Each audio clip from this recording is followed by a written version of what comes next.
Ayan mga idol, magandang araw po sa inyong lahat. This is Manila Boy TV point 27 po. No?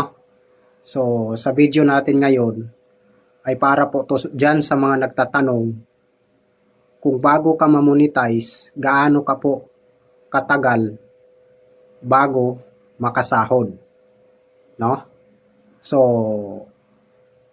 ganito po yan mga idol. Nakadepende po yan kung gaano na po kalaki yung last 28 days na earnings mo. No? Kasi pagka na-monetize ka ganitong buwan, tapos nakaabot ka ng 28 days, kung umabot po sa $100 yung earnings mo, ay pwede mo po yung ma-pay out ka agad. No? O kung may bank account ka naman, pag nakaabot po ng $95 yung earnings mo, ay pwede mo na po yung ma-pay out. No?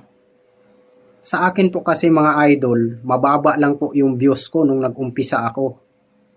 Nung pagka-monetize ko po, 3 buwan pa po ako sa totoo lang, bago ako nakapag-pay out ng kaunti lang po. No?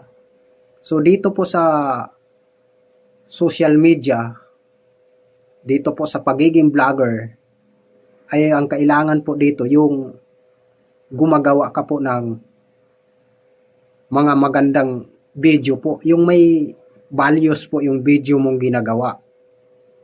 No? Para po panuurin ka ng mga tao. Kaya ang experience ko po dito,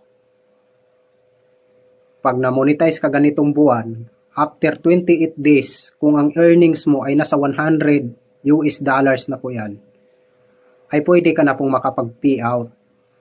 No? Kaganda-ganda po niyan. At ang liwanag po yung paliwanag natin dito. At kung hindi man umabot ng $100, kung may $95 ka po at may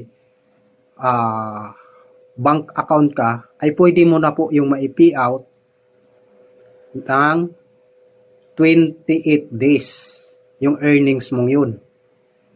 Hindi naman gaanong mahirap mga idol.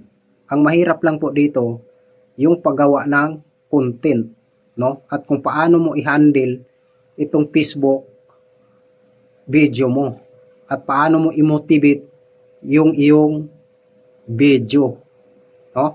Sana po may natutunan po kayo mga idol. Hanggang dito lang po. This is Manila Boy TV point 27 ang ating YouTube channel.